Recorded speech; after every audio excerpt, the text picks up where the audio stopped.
Good morning, children. Hope you are all doing well. Now, today we are going to study story writing. You all must be thinking that you've already done it in grade 7, so why are we doing it again? I know most of you can write a fairly decent story, but in grade 8, we must work upon removing our shortcomings and making a story error proof.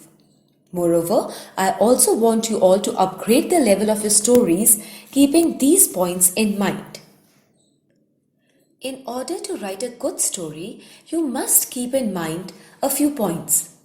First, a good writer shows rather than tells. Well, this means that the writer creates such a vivid picture in our mind of the events taking place in the story that we get really interested in the story. It doesn't seem just like a simple narration. Second, a convincing character has weakness of flaws. Now, what do we mean by a convincing character has weakness or flaws? This means that our character should seem as an everyday normal character. If the character does not seem like an everyday character, the story becomes kind of unbelievable. Third, the main character changes in some way in the course of a story. Well, we all do not remain always the same, do we? So unless we show some changes in the nature of the character, or we start with a character who is supposed to be a very good or a human being, and slowly we can say that yes, he has certain flaws, or he turns out to be the villain in the end, all this kind of twist and all will make your story an interesting read. Next, different types of sentences are used for different effects.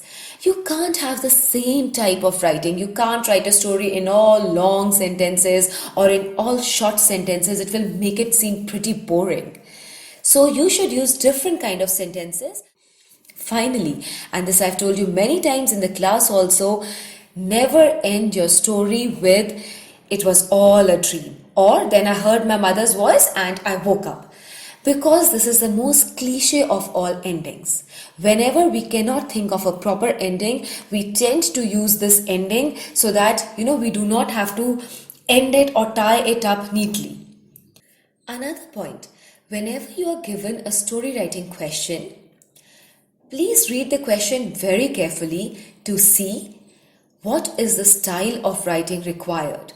Means whether you are writing a fictional story or some non-fiction. Secondly, if there is a specific audience for whom you are writing. Well, in your case, you will normally be writing for the examiners, so you will have to mold your language according to it. So be very careful when you're writing a story composition.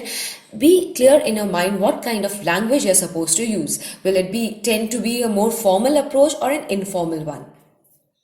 And third, ensure when you read the question that you've understood all the information or instructions given in the question. You have to be very clear of what the question is really asking you to do. Now we come to the most important part, that is planning a story. Planning a story is very important. If you straight away read the question and sit down to write the story, chances are that you'll never finish it. Or you'll get stuck up somewhere in the middle, not knowing how to proceed further. To help you in planning, there are 5 most important WH points. What are the WH points? The first is who. That means you have to first think who are your characters, who your characters are going to be, how many characters you are going to take. The second point is where.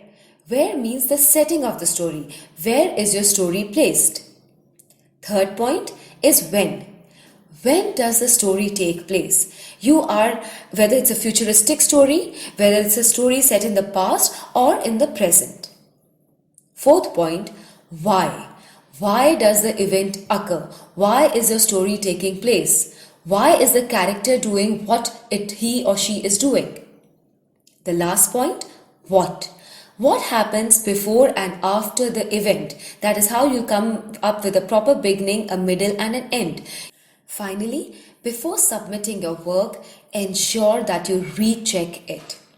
Always leave enough time in your hand to recheck your story for spelling and grammatical errors.